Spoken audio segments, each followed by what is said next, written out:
Salut à tous, j'espère que vous allez bien, j'espère que vous avez la très grande forme, ok. Là on est sur ma chaîne YouTube, donc business entrepreneurial. Donc aujourd'hui on va aborder quoi comme sujet? Donc là on va faire une vidéo, sur l'ensemble de la chaîne, c'est-à-dire que j'ai déjà posté des shorts, j'ai déjà posté voilà, des petites vidéos conseils, etc. Maintenant vous savez pas en quoi va consister cette chaîne et ce qu'on peut faire ensemble dessus et qu'est-ce que moi je peux t'apprendre, qu'est-ce que je peux t'apporter comme valeur, etc. Donc déjà, ce qu'il faut que tu comprennes, c'est que là, moi, ce que je fais dans mon business, avant de comprendre de quelle manière est-ce que je peux t'aider ici sur YouTube, et cette chaîne est dédiée à quoi, d'accord?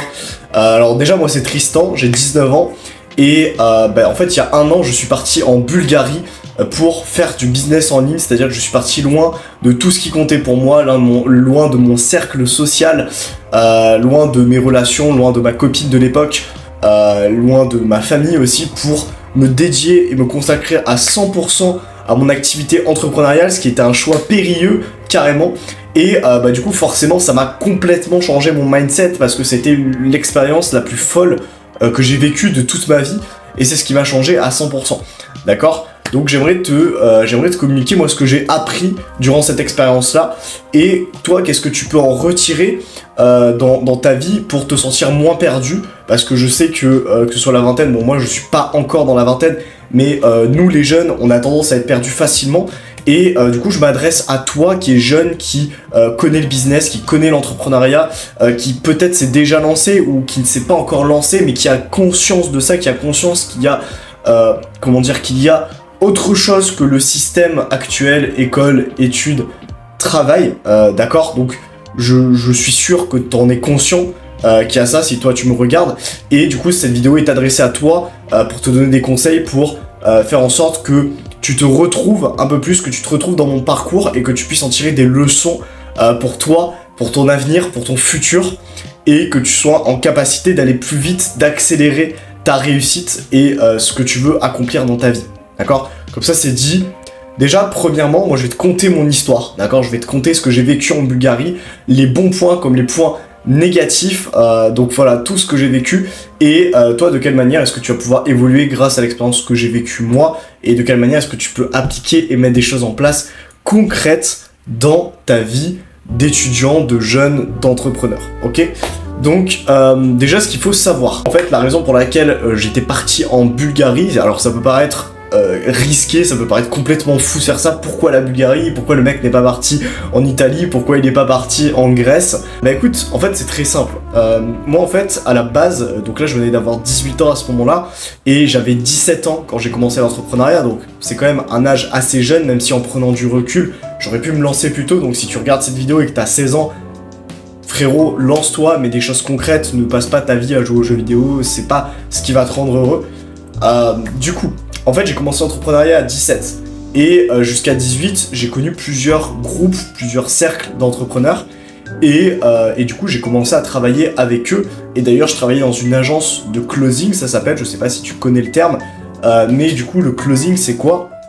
C'est la vente digitale, c'est-à-dire le fait de pouvoir faire des appels, de pouvoir faire des visioconférences et d'être en capacité de vendre une formation en ligne sur l'immobilier, par exemple.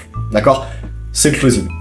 Et moi, j'étais dans une agence de closing, donc j'étais setter. À l'époque, j'étais pas closer, j'étais setter, c'est-à-dire c'est l'étape d'avant, c'est l'étape où en fait, un peu comme un secrétaire, tu vas prendre les rendez-vous pour les closers, pour qu'ils puissent vendre leur formation, en fait. Et du coup, moi, j'étais setter.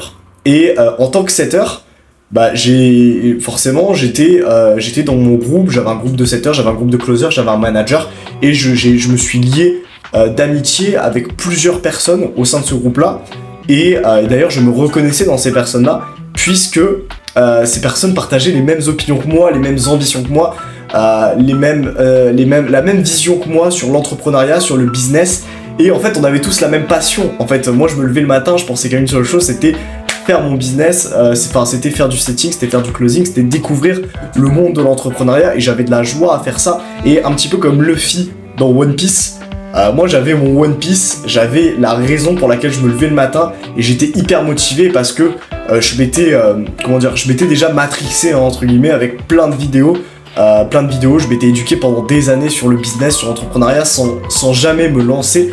sans jamais me lancer, et comme toi qui as dû regarder peut-être des vidéos d'Iman Gadzi, peut-être t'as dû regarder des vidéos de Yomi Denzel dans l'entrepreneuriat français, peut-être de Oussama Hamar, enfin bref, t'as dû bien te matrixer à l'heure actuelle avec toutes des vidéos d'entrepreneuriat, te dire ah mais c'est génial, c'est des mecs qui sortent du système, c'est des mecs qui peuvent vivre de leur propre chef et qui peuvent faire ce qu'ils veulent, quand ils veulent, c'est leur propre boss, ils peuvent voyager, ils ont une vie qui sort complètement de la norme. Bah moi c'était ça qui me drivait, c'était le voyage, c'était de me faire kiffer, c'était la liberté financière, c'était la liberté géographique, être mon propre boss, ne pas dépendre des autres.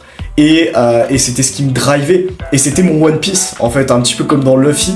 À ce moment-là, en plus j'étais jeune, j'avais la parole, je suis toujours jeune, hein, voilà, j'ai pas changé, en un an, voilà, il s'est pas passé tellement de choses. Mais, enfin en tout cas, niveau âge quoi, je voulais dire. Bref, j'avais ce One Piece là, et les autres partageaient ce One Piece là, donc un petit peu comme à l'image de Luffy avec Zoro, avec toute son équipe de pirates. Bah nous c'était pareil, on était une équipe de pirates à ce moment-là. Et du coup j'avais le choix pendant les vacances d'été, je savais qu'en septembre c'était inéluctable, je devais faire mes études, et j'avais aucune envie de faire mes études, je voulais juste découvrir à 100% le monde de l'entrepreneuriat, parce que le lycée ça m'avait gonflé, enfin tout ce qui était autour du lycée, voilà, des études pour le lycée etc, ça m'avait gonflé, et je voulais vraiment être entrepreneur. Mes parents n'avaient pas forcément approuvé ce choix-là, ce qui est compréhensible, parce que c'est quand même un petit peu rebelle, c'est un truc qui se fait pas forcément, et, enfin la plupart des gens ne font pas ça, donc forcément mes parents étaient contre à la base. Donc moi ce que j'ai fait c'est que je me suis senti un peu menacé en quelque sorte, je me suis pas senti à l'aise, et d'ailleurs ça a été l'une de mes plus grosses erreurs, ça a été de ne pas communiquer ça à ma famille. Donc si tu regardes cette vidéo, déjà le premier conseil que tu peux appliquer c'est: parle-en à tes proches, ok, que ce soit ta copine, que ce soit ta famille, que ce soit tes amis, parle-leur-en avec ton cœur, parce que ça fait partie de toi. Et si c'est des gens qui t'aiment vraiment, qui t'aiment sincèrement, et qui veulent ta réussite, qui te souhaitent ton bonheur, bah c'est des gens qui te soutiendront dans tes projets. Et si ils ne te soutiennent pas, au moins tu leur en as parlé, au moins tu leur as partagé ça, tu leur as dit ce que tu avais sur le cœur, sur la conscience, et c'est le principal. C'est le principal. Il vaut mieux ça plutôt que de mentir et de faire des choses qui sortent vraiment de la norme. Moi, ça a été mon erreur. C'est-à-dire que oui, mes parents n'approuvaient pas ça, par exemple, mais il n'aurait fallu que je leur parle de ça pour la simple et bonne raison que ça reste quand même les gens sur qui je peux compter en cas de besoin, et ils ont le droit de savoir, ils ont le droit de, entre guillemets, d'avoir le fond de la vérité par rapport à toi, d'accord? Donc moi ça a été ma plus grosse erreur, c'est que je me suis renfermé dans ma coquille et directement je suis parti en fait. Je suis parti de tout ce qui m'entourait, parce que personne ne connaissait ma passion, personne ne connaissait mon One Piece, personne n'approuvait mon One Piece, et donc je suis parti avec des gens qui voulaient vivre la même aventure que moi au final. Donc je suis parti à ce moment-là, let's go, je suis parti littéralement en Bulgarie, d'accord, avec les petites économies que j'avais travaillé à McDo à l'époque. Bon, mes parents m'ont aidé aussi, mais à l'époque je suis parti, j'ai pris le billet avec les économies que j'avais, bah, du coup mes parents forcément ça leur a fait un choc, et ça je m'en veux énormément, parce que j'étais obligé de leur dire que je partais, parce que j'étais obligé de quitter le foyer familial pour aller en Bulgarie vivre avec les autres. Et du coup je leur ai dit, je leur ai avoué, mais j'aurais avoué trop tard, j'aurais dû leur parler beaucoup plus tôt de ça. Ça a été mon erreur principale, et je m'en veux encore pour ça, parce que ça leur a fait un choc mental, psychologique, de voir leur fils partir pour aller dans un pays inconnu. Ça doit être hyper flippant pour un parent de vivre ça, de voir son gosse qui se barre comme ça, c'est hyper flippant, d'accord? Enfin bref, du coup je suis parti en Bulgarie, et c'est là où j'ai vécu toutes les aventures que j'ai vécues, et tout ce que je vais te conter là, d'accord? Donc déjà, bilan de tout ce qui s'est passé. J'ai quitté mon foyer familial, j'ai quitté mes amis, j'ai quitté ma copine pour partir dans un autre pays, là où il y avait des gens qui me ressemblaient, qui voulaient vivre la même aventure entrepreneuriale que moi, et pour travailler avec eux. Le conseil que tu dois en tirer pour l'instant, c'est parle-en à tes proches, beaucoup plus. Tu dois, si c'est quelque chose qui t'anime, qui te drive, si c'est ton One Piece, tu dois partager ton One Piece aux autres, quoi qu'il en coûte, même si tu penses qu'ils ne vont pas approuver, même si en réalité ils n'approuvent pas, au moins tu leur as dit la vérité, parce qu'ils ont le droit de savoir, d'accord?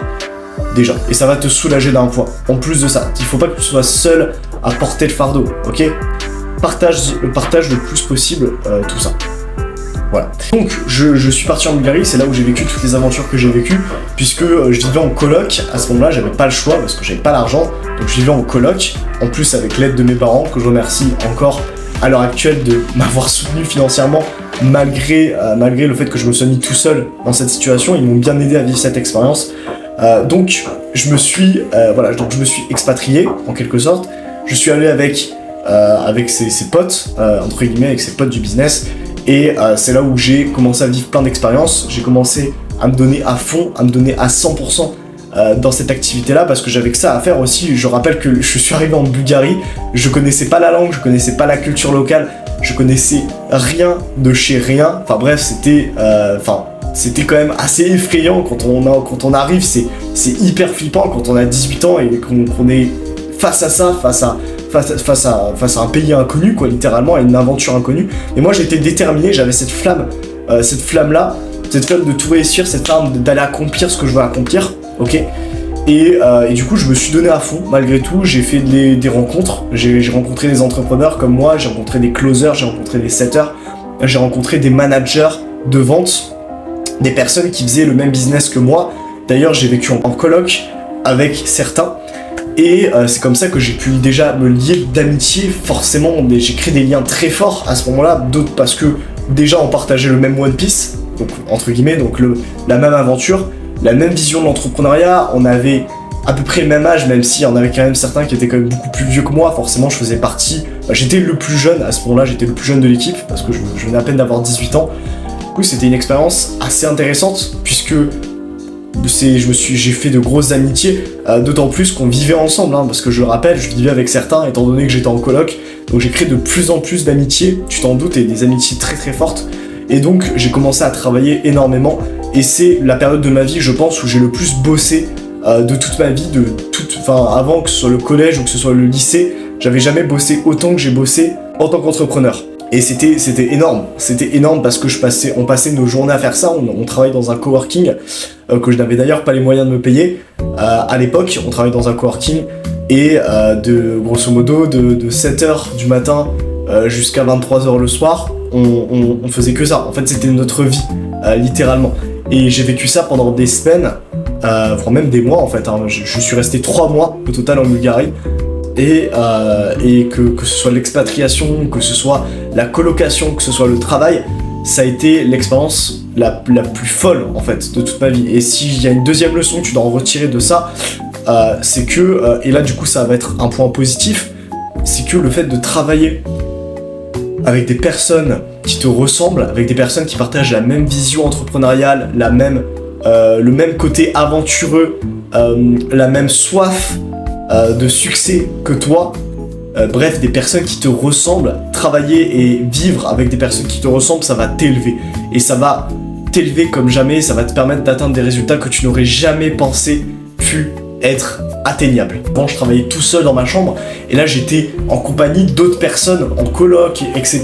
Des personnes qui étaient plus fortes que moi en vente, des personnes qui avaient d'autres compétences, et j'ai pu apprendre de ces personnes-là. Ils m'ont enseigné en quelque sorte des compétences en vente. J'ai pu apprendre d'elles, j'ai pu les observer, j'ai pu analyser, j'ai pu reproduire aussi dans mon agence de closing ce que je voyais, et directement sur le terrain mieux vendre mes prestations, et je voyais les résultats qui s'amélioraient au fur et à mesure du temps.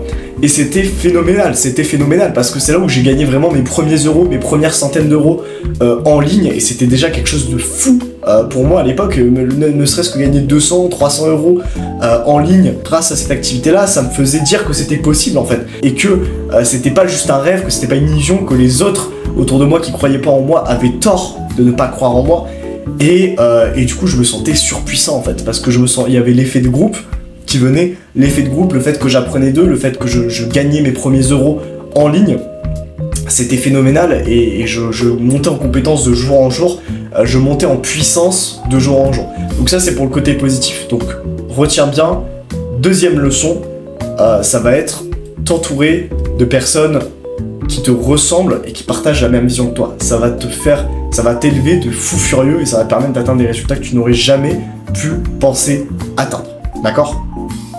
Donc déjà il y a ça.